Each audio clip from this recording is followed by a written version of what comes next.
Merhaba arkadaşlar, Tarkan Özvardar ben. Bugün YouTube kanalımızda çokça sorulan sorulardan bir tanesi köpeğimize ceza vermeli miyiz ya da ceza şeklinin ne olacağı konusu.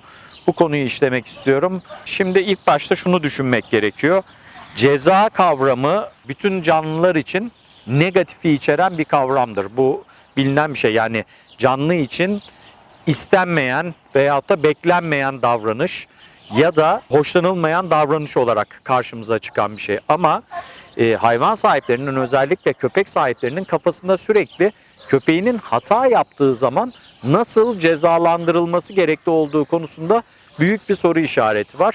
Buna açıklık getirmek istiyorum. Birincisi, bu kavram üzerinden bir yol edinmeye çalışmak doğru bir mantık değil. Yani biz ne diyoruz?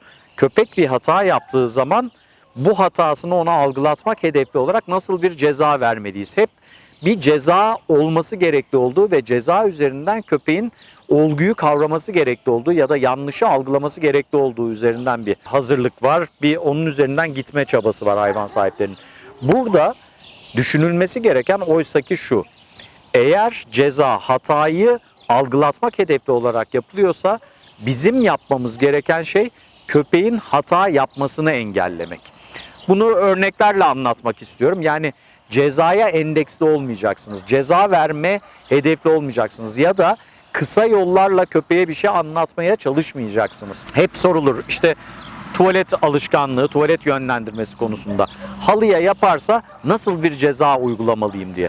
Burada düşünülmesi gereken ya da kurgulanması gereken aslında şu: eğer köpek halıya yaparsa nasıl bir ceza vereceğim değil, köpeğin tuvaletini nasıl halıya yaptırmamam gerekli olduğunu bilmem olacak. Yani köpeği nasıl doğru yönlendiririm de köpek halıya yapmaz şeklinde olacak. Eğer siz köpeğin tuvalet yönlendirmesi videomuzda olduğu gibi tuvalet alanına aşı programı tamamlanmamış bir köpek olduğunu farz edelim. Tuvalet alanını düzgün bir şekilde koordine etmezseniz, alanını sınırlandırmazsanız, yanlış zamanlarda ev içerisindeki oryantasyon çalışmasını programlamak hedefli köpeği serbest bıraktıysanız tabii ki köpek ihtiyacı geldiğinde, özellikle bebekse, tuvaletini yapacaktır. Bizim hedefimiz ne olmalı?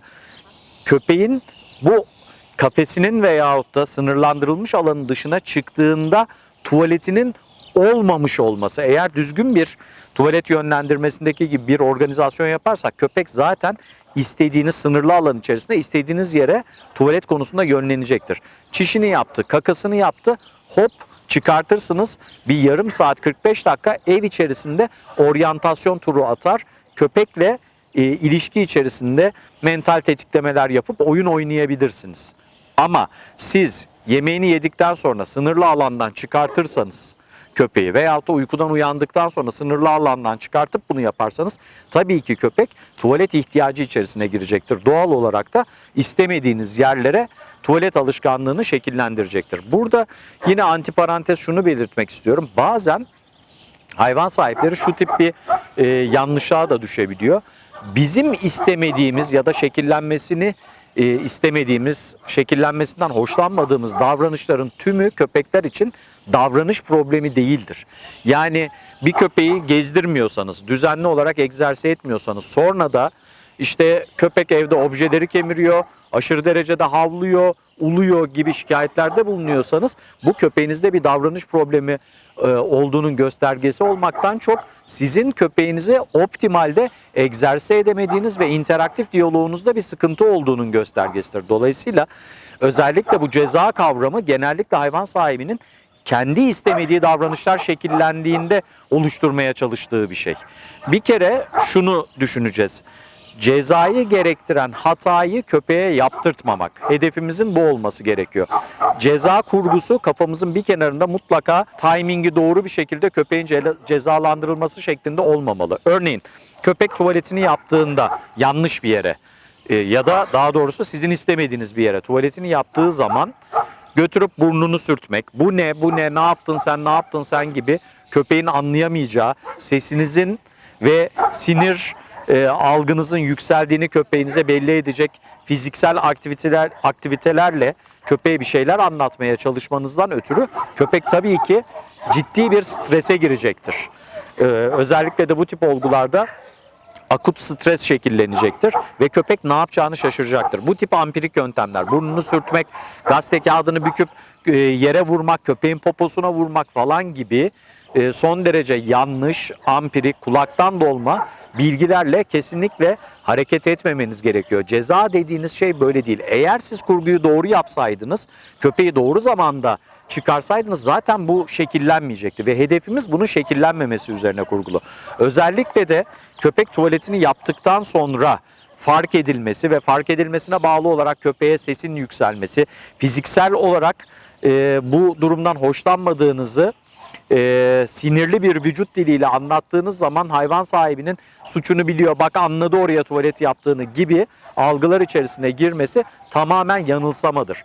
Dolayısıyla bizim hedefimiz köpeğe o hatayı yaptırmamak olacaktır. Özellikle tuvalet alışkanlığı oluşmuş, aşı programı tamamlanmış köpeklerde doğru zamanlarda köpeği dışarıya yönlendirmek, doğru zamanlarda çıkartmak, zamanlamaları doğru organize etmek, beslenme modelini doğru organize etmekle çok ufak tefek yanlışlarla, çok ufak tefek hatalarla, ki bunlar tolere edilebilir şeyler olacaktır, bütün bu problemlerin önüne geçmek aslında mümkün. O yüzden kavramları organize ederken kafanızda köpeğe ceza vermeliyim şeklinde bir organizasyon oluşturmamaya çalışın. Örneğin köpeğinizi düzgün gezdirmediniz ya da köpeğiniz bebek, işte antrede bıraktınız. Antrede aynı zamanda ayakkabılarınızı bıraktınız, terlikleri bıraktınız ya da bahçenizde serbest köpek, bahçe kapısının önüne terlikleri koydunuz. Ondan sonra da köpek terlikleri parçaladı ya da aldı, bahçenin başka bir köşesine götürdü ya da bir tarafını koparttı.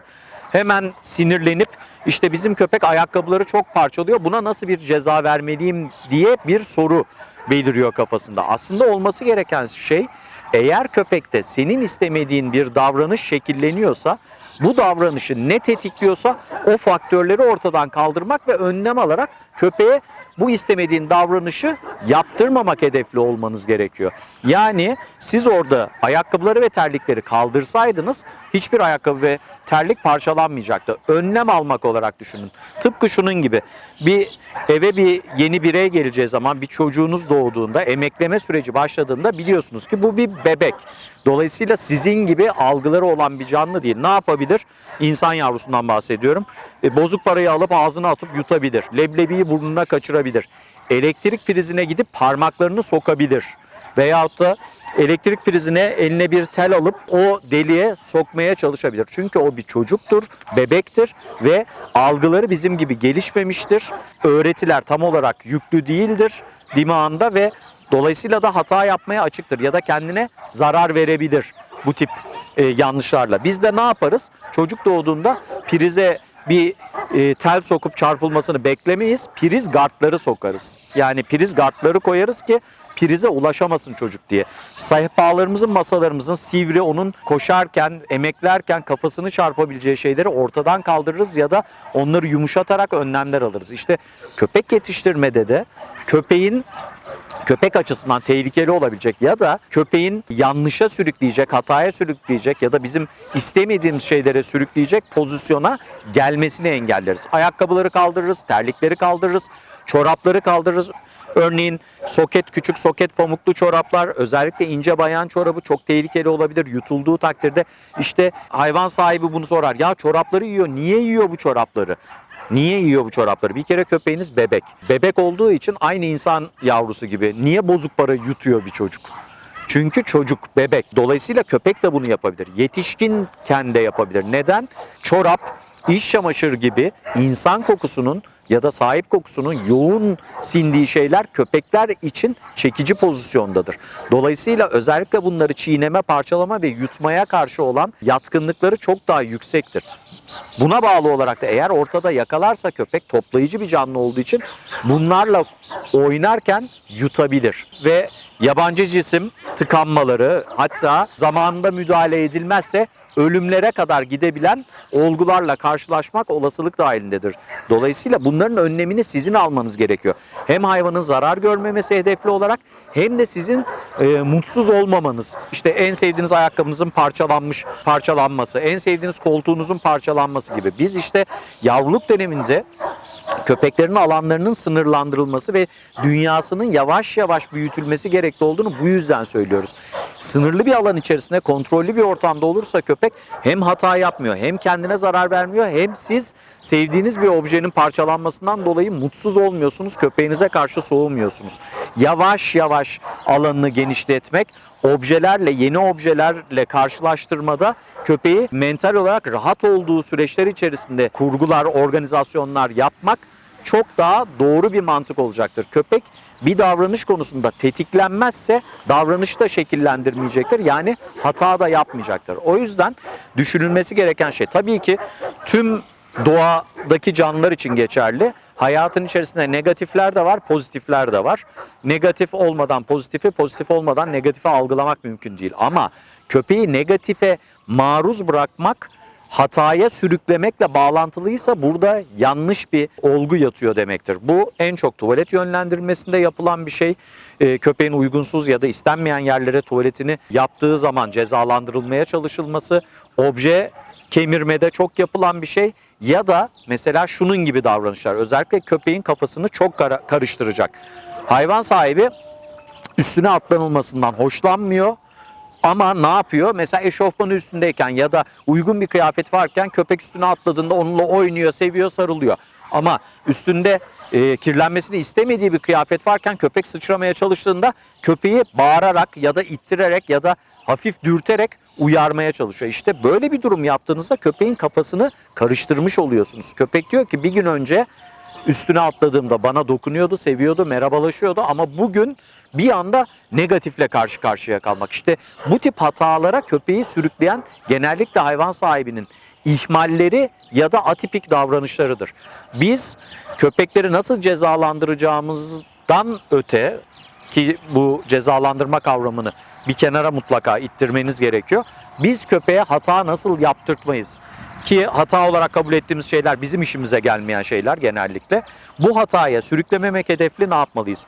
Köpek uygunsuz şekilde yalnız kaldığında havlıyorsa, ağlıyorsa, izolasyon durumları söz konusu olduğu zaman buna reaksiyon veriyorsa bu ne demektir? İyi bir egzersiz yaptırmanız, köpeği mental olarak rahatlatmanız, yalnız bıraktığınız zaman oyalayabilecek çiğneme aparatları bırakmanız, köpeklere uygun olan, bunları yaptığınız takdirde bu davranış şekillenmeyecektir. Dolayısıyla da sizin köpeği cezalandırmanız gerekmeyecektir. O yüzden köpeği nasıl cezalandıracağım, şurada şunu yaparsa ne yapmalıyım gibi kısa yollar aramaya çalışmayın. Yani ısrarla soruyor hayvan sahibi. Tuvaletini yaparsa peki ne yapacağım halıya yaparsa? Yaptırtma. Yaptırtmamaya çalış. Algın hep yanlışın üstünde olmasın. Ceza hedefli olmasın. Çünkü bu kurgu ödül ve ceza üzerine kurgulu bir düzen değil. Köpekle yaşadığınız ilişki ve kurduğunuz diyalog.